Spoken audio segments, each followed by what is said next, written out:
Sir pre एक्लेम्पशिया day आज है, आज के दिन प्री एक्लेम्पशिया डे क्यों मनाया जाता है, क्या है इसकी वजह? प्री एक्लेम्पशिया एक ऐसी बीमारी है जिसमें जब महिला गर्भवती होती है और उसको ब्लड प्रेशर ऊपर हो जाता है और किडनी से उसके प्रोटीन का रिसाव होने लगता है, इस अवस्था को हम लोग प्री एक्लेम्पशिया कहते हैं। और इसका महत्व ये है कि वो आने वाली जो बीमारी है एक्लेम्पशिया का एक पूर्व सूचक है ये, और समय से इसको ध्यान देने से एक्लेम्पशिया होने का डर कम रहता है। एक्लेम्पशिया में झटके आने लगते हैं, तो ये झटके आने के पूर्व की स्थिति है। इसमें ब्लड प्रेशर बढ़ा हुआ होना, पाँव का सूजन होना और किडनी से प्रोटीन का रिसाव। कोई होने वाले बच्चे पर असर पड़ता है? हाँ, असर निश्चित रूप से पड़ता है, लेकिन उससे ज़्यादा माँ पर असर पड़ता है, क्योंकि यदि माँ को झटके आने लगे तो फिर उनका इलाज करना पड़ता है। कई बार उनको आईसीयू में भर्ती होने की नौबत आ जाती है, और भर्ती होने के बाद भी इलाज के उपरांत क्या आउटकम आएगा वो शुरू में नहीं पता रहता है। तो इसमें अच्छा यही रहता है कि प्री एक्लेम्पशिया के समय ही उसको पहचान लिया जाए और समय रहते उसका उपाय कर लिया जाए। एक्लेम्पशिया सर होने का मुख्य वजह क्या है? कई बार ये सोचा जाता है कि जो माँ और बच्चा जो है उसका आपसी सद्भाव बहुत अच्छा नहीं रहता, तो उसी को कारक माना जाता है। लेकिन इसको जो लीड करते हैं कारक, उसमें महिला को ब्लड प्रेशर होना ये एक बड़ी चीज़ है। कई बार महिला को पहले से ब्लड प्रेशर होता है, कई बार जब पेट में बच्चा आता है तब ब्लड प्रेशर हो जाता है, जिसको कि प्रेगनेंसी इंड्यूस्ड हाइपरटेंशन कहते हैं। प्रेगनेंसी इंड्यूस्ड हाइपरटेंशन ये एक्लेम्पशिया की वजह से होता है या और की वजह? नहीं, ये पहले होता है। ये जैसे ये सारी चीज़ें एक सीरीज ऑफ इवेंट है, एक हुआ फिर वो दूसरे को लीड किया, फिर वो तीसरे को लीड किया, इस तरीके से होता है। गर्भवती माताओं को क्या कहना चाहेंगे? आपकी जो माताएं गर्भवती है, अगर एक्लेम्पशिया के सिम्टम आ रहे हैं क्या करें? उसमें अगर कोई एक ही चीज हमसे पूछे तो हम ये कहेंगे कि डॉक्टर को आकर के दिखाएं। वहाँ अस्पताल में ऐसे भी हम लोग 4 बार एंटीनेटल विजिट के लिए लोगों से कहते हैं, और यदि लोग 4 बार आते हैं तो उनका ब्लड प्रेशर नापा जाता है, उनका यूरिन टेस्ट किया जाता है, योग्य डॉक्टरों के द्वारा उनको सलाह दी जाती है। तो वो समय से अपना एंटीनेटल चेकअप करावें और जो भी डॉक्टर की सलाह है वो माने, इसी से उनकी सुरक्षा हो।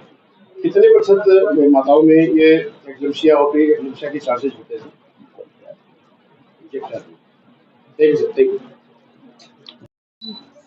ये क्यों मनाया जाता है, क्या मामला है इसका? प्री एक्लेम्पशिया डे इसलिए मनाया जाता है ताकि जो गर्भवती महिलाएं हैं उनको जागरूक कर दिया जाए, क्योंकि हाइपरटेंसिव डिसऑर्डर्स जो है वो लगभग 10% ऑफ प्रेगनेंसीज को कॉम्प्लिकेट करते हैं। और प्री एक्लेम्पशिया एक वैसी कंडीशन है जिसको हम प्रिवेंट कर सकते हैं। जैसे गर्भवती महिला अगर पहले से हाइपरटेंसिव है तो उसको क्रॉनिक हाइपरटेंशन कहते हैं। अगर 20 सप्ताह के बाद उसका बीपी 140 सिस्टोलिक और डायस्टोलिक 90 से ऊपर आ रहा है तो वो प्रेगनेंसी इंड्यूस्ड हाइपरटेंशन में आता है। प्रेगनेंसी इंड्यूस्ड हाइपरटेंशन को आप 2 कैटेगराइज कर सकते हैं, प्री एक्लेम्पशिया और सिवियर प्री एक्लेम्पशिया। तो प्री एक्लेम्पशिया में बीपी 140/90 से ज़्यादा पर 160/110 से कम होता है और यूरिन में प्रोटीन आने लगता है। जबकि सिवियर प्री एक्लेम्पशिया एक एक्लेम्पशिया से पहली वाली सीढ़ी है जिसमें कि बीपी आपका 160-110 से ऊपर रहता है। उसके साथ साथ गर्भवती महिलाओं को सर में दर्द, चक्कर आना, आँखों के सामने धुंधला दिखना, छाती में दर्द होना, ये सारे लक्षण भी आते हैं जिसको हम लोग डेंजर साइंस कहते हैं, जो कि हम गर्भवती महिलाओं को बताते भी हैं कि अगर ऐसा कोई लक्षण आए तो आप तुरंत आके अस्पताल में दिखाइए। प्री एक्लेम्पशिया होने की मुख्य वजह क्या है? प्री एक्लेम्पशिया आप अगर इससे पहले की प्रेगनेंसी में अगर प्री एक्लेम्पशिया हुआ है तो दूसरी प्रेगनेंसी में होने की संभावनाएं बढ़ जाती हैं। वेट अगर ओबीस पेशेंट है तो उसमें वैसे भी हाइपरटेंशन होने की संभावना रहती है।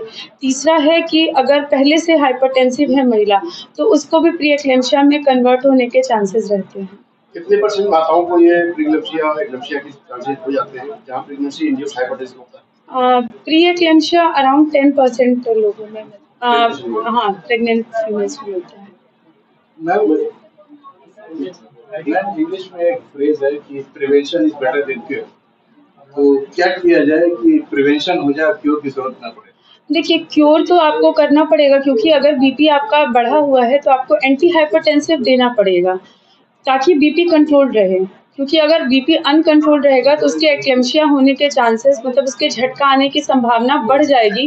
और अगर एक बार गर्भवती महिला को झटका आ जाता है तो वो एक बहुत सीरियस कंडीशन होती है जिसमें कई बार मैटरनल मॉर्टेलिटी भी हो जाती है। हम माँ को खो देते हैं, माँ और बच्चे दोनों को खो देते हैं। तो बस उस चीज़ को प्रिवेंट करने के लिए रेगुलर एंटीनेटल चेकअप के लिए जाएँ महिलाएँ। एक ऐसे सेंटर पे जाएँ जहाँ पे आपके माँ और बच्चे दोनों की सुविधा हो। डिलीवरी एक ऐसे सेंटर पे हो जैसे जहाँ पे आपके माँ और बच्चे दोनों के लिए सुविधा हो, वैसे सेंटर पे डिलीवरी कराएँ। एंटीनेटल पीरियड के दौरान लगभग हर 15-15 दिन पे विज़िट करें, अपनी जाँच कराएँ, ब्लड टेस्ट होंगे उनके, ब्लड टेस्ट, यूरिन टेस्ट होंगे और अपने डॉक्टर के संपर्क में रहें। और जो अभी मैंने डेंजर साइन बताए जैसे कि सर में दर्द, शरीर में अत्यधिक सूजन, अत्यधिक वेट बढ़ रहा है, आँखों के आगे धुंधला दिख रहा है, सांस फूल रही है, ये सारे अगर सिम्पटम्स आए तो तुरंत अस्पताल जाके दिखाएं। इन डेंजर साइंस को लाइटली नहीं लेना है। क्या इन चीजों के इलाज पीएचसी वगैरह पर भी हो जाता है? नहीं देखिए बीपी तो नहीं बीपी तो आप किसी भी पीएचसी या सब सेंटर लेवल पे भी बीपी तो कहीं भी मेजर हो जाता है। बीपी, यूरिन टेस्ट ये सब बेसिक टेस्ट है जो हमारे प्राथमिक स्वास्थ्य केंद्र पे हो जाता है। लेकिन उसका फॉलो अप जैसे कोई प्री एक्लेम्पसिया आ गई है पेशेंट, अब उसका फर्दर फॉलो अप आपको कराना है तो आपको एक ऐसे सेंटर पे भेजना पड़ेगा जहाँ पे आपके पास अल्ट्रासाउंड की सुविधा हो, एडमिशन की सुविधा हो, अगर लगे कि नहीं इसकी तुरंत डिलीवरी करानी तो डिलीवरी की सुविधा हो। कई बार प्री एक्लेम्पसिया में प्रीटर्म डिलीवरी करानी पड़ती है माँ को बचाने के लिए क्योंकि तो बच्चे को रखने की सुविधा हो। तो डिलीवरी एक ऐसे सेंटर पे होनी चाहिए जहाँ माँ और बच्चे दोनों के लिए सुविधा हो।